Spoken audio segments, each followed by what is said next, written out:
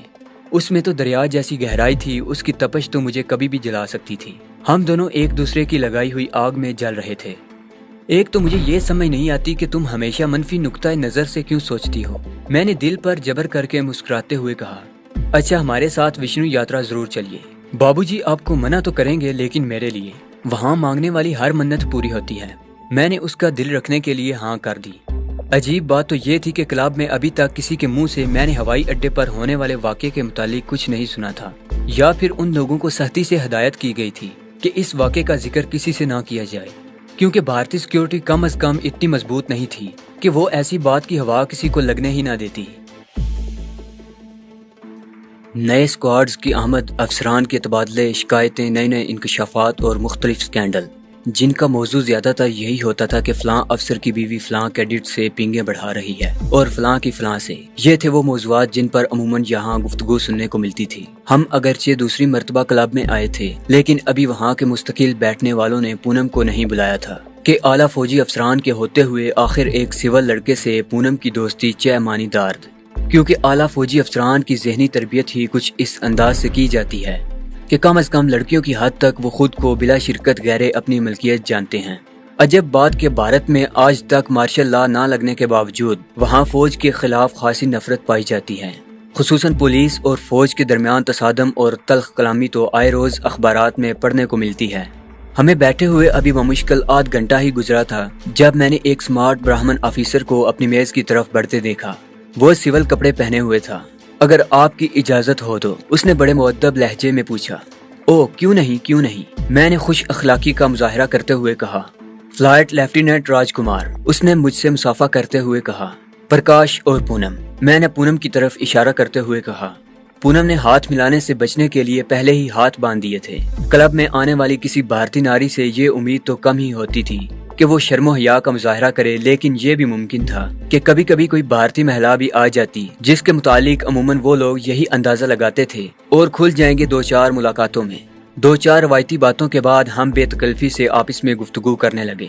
میں نے اسے بتایا کہ ہم تو کلب کو واحد شریفانہ تفریح کا سمجھ کر چلے آتے ہیں، کیونکہ دور و نزدیک اور کوئی اچھی جگہ بیٹھنے کے لیے نہیں ملتی۔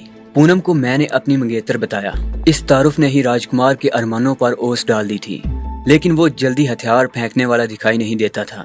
آپ لوگ کبھی میس میں آئیے نا، اس نے مجھے بڑی پرخلوص دعوت دی۔ اندھے کو کیا چاہیے، دو آنکھیں۔ میں نے ایک آدھ فکرے میں اپنی لدھیانہ مصروفیت کا رونا رو کر اس کی پرخلوص دعوت کا شکریہ ادا کرتے ہوئے اس سے وعدہ کر لیا کہ ضرور آؤں گا۔ فلائٹ لیفٹیننٹ راج کمار کی درخواست پر ہم نے ایک مرتبہ پھر اس کی منگوائی ہوئی کافی پی۔ کافی کی چسکیاں لیتے ہوئے وہ باتیں تو بظاہر مجھ سے کر رہا تھا، لیکن اس کی نظروں نے پونم کو اپنے حصار میں لے رکھا تھا۔ پونم کو سخت کوفت ہو رہی تھی۔ وہ عورت تھی، اس لیے مرد کی حریص نگاہوں کا مجھ سے زیادہ بہتر اندازہ لگا سکتی تھی۔ مجھے آپ کی مارشل لائف بہت پسند ہے، میں نے بالآخر مطلب کی بات پر آتے ہوئے کہا۔ شکریہ، آپ لوگ آئیے تو آپ کو کچھ دکھائیں، میں ایروناٹیکل انجینئر ہوں، اس نے میری بات سے خوش ہوتے ہوئے کہا۔ قریباً 11 بجے رات تک ہم لوگ باتیں کرتے رہے۔ میں اسے ہیر پھیر کر ایئر فورس کی طرف لے آتا تھا۔ دوران گفتگو میں نے اس کو اس بات کا متلقن احساس نہیں ہونے دیا تھا کہ فوج کی تنظیم کے متعلق معمولی سی معلومات رکھتا ہوں۔ کیونکہ ہم جنگ کے موضوع پر بات کر رہے تھے، اس لیے راج کمار کے سامنے مجھے خاک میں بدن اپنے ملک کے خلاف خوب زہر اگلنا پڑتا تھا۔ جواب میں مجھے انتہائی اہم معلومات حاصل ہو رہی تھی۔ جدید ترین ایئر کنٹرول سسٹم، بھارتی فضائیہ کے دفاعی اقدامات، حملہ کرنے کی صلاحیت کا اندازہ وغیرہ وغیرہ۔ 11 بجے کے قریب جب وہ ٹوائلٹ جانے کے لیے اٹھا تو پونم نے سکھ کا سانس لیا۔ اس اثناء میں وہ زبردستی ہماری گفتگو میں صرف ہوں ہاں کرتی رہی تھی۔ پرماتما کے لیے اب اس مصیبت سے جان چھڑائیے اور گھر چلیے، اس نے ہاتھ باندھتے ہوئے کہا۔ اخلاق بھی کسی چیز کا نام ہے، اور پھر اس بیچارے نے ہم پر 20-25 روپے ضائع کیے ہیں۔ اسے کم از کم جی بھر کے اپنا دیدار تو کرنے دو۔ میری بات پر پونم لجا گئی۔ راج کمار واپس آیا تو ہم جانے کے لیے تیار تھے۔ میں نے مزید وقت اس کی اچھی صحبت میں نہ گزارنے پر معذرت کرتے ہوئے اس سے اجازت لی اور ہم اٹھ گئے۔ فلائٹ لیفٹیننٹ راج کمار ہمیں باہر تک چھوڑنے آیا تھا۔ آخری لمحے تک پونم کو حسرت بری نظروں سے دیکھتا رہا۔ اب تو میں بھی رقابت محسوس کرنے لگا تھا۔ سردی میں خاصا اضافہ ہو گیا تھا، لیکن پونم کی ہمراہی نے مجھے سارے راستے ٹھنڈک کا احساس نہیں ہونے دیا۔ خام خواہ کسی کی نیند غارت نہیں کرنا چاہتا تھا، اس لیے گھر سے کچھ فاصلے پر موٹر سائیکل کا انجن بند کر دیا۔ گھر میں داخل ہوتے وقت میں نے خاصی احتیاط سے کام لیا تھا۔ میری متوقع آمد کے پیش نظر ماتا جی نے دروازہ کھلا رکھا تھا۔ پونم دوسرے دروازے سے اپنے گھر چلی گئی۔ میں اندر داخل ہوا تو چونک پڑا۔ بیٹھک کی لائٹ جل رہی تھی۔ عموماً اس وقت لائٹ نہیں جلا کرتی تھی اور سارے گھر والے 10 بجے ہی لمبی تان کے سو جاتے تھے۔ بابو جی رات کو دیر گئے گھر ضرور آیا کرتے تھے، لیکن انہوں نے گھر میں کبھی اتنی رات گئے تک کام نہیں کیا تھا۔ عموماً ان کی میٹنگز ان کے دفتر میں ہی ہوا کرتی تھی۔ شاید کوئی مہمان ہو، میں نے سوچا، لیکن ایسا کون سا مہمان تھا جس کی آمد کی خبر مجھے نہ ہوتی، کیونکہ اس دوران میری کوشش یہی رہی تھی کہ اس گھر میں آمد و رفت رکھنے والے ہر شخص کے متعلق مجھے معلومات حاصل ہو جائیں، مبادہ کوئی میری لا علمی میں میرے لیے خطرہ نہ بن جائے۔ میرا فطری تجسس تھا یا میرے بزنس کا تقاضا، میں نے چھپ کر وہاں موجود لوگوں کی گفتگو سننے کا ارادہ کر لیا۔ گھر کے باقی تمام لوگ لمبی تان کر سو رہے تھے۔ سردیوں کی وجہ سے بیٹھک کا دروازہ بند تھا۔ اندر شاید کسی معاملے میں گرما گرم بحث ہو رہی تھی۔ میں بلی کی طرح بغیر آواز پیدا کیے پنجوں کے بل آگے بڑھا اور نیم و دروازے سے کان لگا دیے۔ وہ لوگ کسی پولیس افسر کو قتل کرنے کے طریقہ کار پر بحث کر رہے تھے۔ بابو جی اور ان کی حامیوں کا خیال تھا کہ اسے دن دہاڑے بڑے بازار میں گولی ماری جائے، خواہ اس میں کوئی ورکر ہی کیوں نہ کام آ جائے۔ وہ کہہ رہے تھے کہ اس طرح دلیری سے کی گئی واردات کا اثر زیادہ دیر پا ثابت ہوگا اور پولیس گھبرا جائے گی۔ اس طرح ممکن ہے پولیس کے اعلیٰ افسران بھی آئندہ نکسل باڑیوں کو گرفتار کرتے ہوئے گھبراہٹ محسوس کریں، جبکہ دوسرے گروپ کا کہنا تھا کہ بجائے شور شرابہ کرنے کے چپ چاپ اپنا کام کیا جائے اور اس پولیس افسر کو رات میں سوتے ہوئے موت کے گھاٹ اتار دیا جائے۔ کارروائی مکمل ہونے کے بعد پولیس کے اعلیٰ افسران کو ٹیلی فون کے ذریعے اس قتل کی اطلاع دے کر آئندہ خطرناک اقدامات کی دھمکی دی جائے۔ بالآخر ان لوگوں نے کثرت رائے سے بابو جی کی بات مان لی اور اس بات کا فیصلہ ہوا کہ پولیس افسر جس نے 2 نکسل باڑیوں کو گرفتار کرنے کے بعد فراری کے بہانے گولی مار دی تھی، دن دہاڑے قتل کیا جائے۔ اس سلسلے میں ان لوگوں نے امریک سنگھ کا نام منتخب کیا، جو مقامی کمیونسٹ پارٹی کا سرگرم کارکن تھا۔ میں چپ چاپ واپس چلا آیا۔ اس واردات کے لیے انہوں نے 10 دن کے بعد کی تاریخ مقرر کی تھی، کیونکہ وہ افسر جسے گولی مارنی تھی ان دنوں ڈیرہ دون گیا ہوا تھا۔ بابو جی اور ان کے ساتھیوں کے متعلق سوچتا سوچتا میں سو گیا۔ صبح پونم نے آ کر مجھے جگایا۔ آج چونکہ چھٹی تھی اس لیے وہ گھر پر ہی تھی۔ بابو جی سے ناشتے پر ملاقات ہوئی۔ کب آئے تھے یار تم لوگ؟ انہوں نے بے تکلفی سے پوچھا۔ آپ اس وقت مصروف تھے، میں نے مسکراتے ہوئے کہا۔ ایک لمحے کے لیے بابو جی کے چہرے کا رنگ بدلا، لیکن پھر وہ سنبھل گئے۔ او بس کیا بتاؤں، کل تمہارے جاتے ہی کچھ دوست آ گئے تھے، وہ لوگ بضد تھے آج میرے گھر ہی تاش کھیلیں۔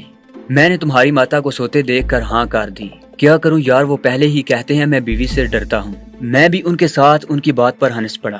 بابو جی کا رات والا روپ میں نے ابھی تک نہیں بلایا تھا۔ میں نے فی الحال اس معاملے کو جوں کا توں رکھنے کا فیصلہ کیا۔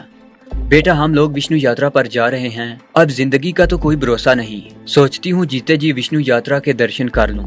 ماتا جی نے مجھے اپنی طرف متوجہ کیا۔ ضرور کیجیے، میں نے فوراً ان کی ہاں میں ہاں ملا دی۔ قدرت نے بیٹھے بٹھائے ایک مشکل جو آسان کر دی تھی۔ بابو جی نے ناشتہ کرتے ہوئے اس طرح میری طرف دیکھا جیسے میں نے کوئی غلط بات کہہ دی۔ آدمی کو تھوڑا بہت آرتھوڈکس بھی ہونا چاہیے بابو جی، میں نے ان کے کچھ کہنے سے قبل ہی کہہ دیا۔ جواب میں انہوں نے بڑی سنجیدگی کے ساتھ وشنو سے لے کر برہما تک سب کو مغلزات سے نوازتے ہوئے ہندوؤں کی مقدس کتابوں میں ان کے متعلق لکھی باتوں کا حوالہ دے کر پوچھا، اب کیا خیال ہے؟ جو ماتا جی کا، میں نے دوبارہ ہنستے ہوئے کہا، یعنی مرغے کی وہی ایک ٹانگ۔ وہ بھی مسکرا دیے۔ ماتا جی اس اثنا میں خاموش بیٹھی رہیں، کیونکہ ایسی باتیں انہوں نے بابو جی سے پہلے بھی ہزاروں مرتبہ سنی تھی، جس کا ان کے نزدیک ایک ہی جواب تھا کہ وہ سٹھیا گئے ہیں۔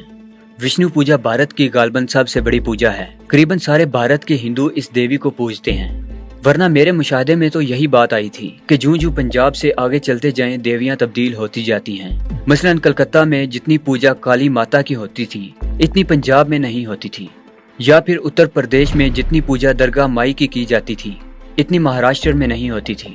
ایک وشنو ماتا ایسی دیوی تھی کہ دنیا بھر کے ہندو اس کی پوجا کرتے تھے، ورنہ تو ہر ایک نے مرضی کا بھگوان گڑا ہوا تھا۔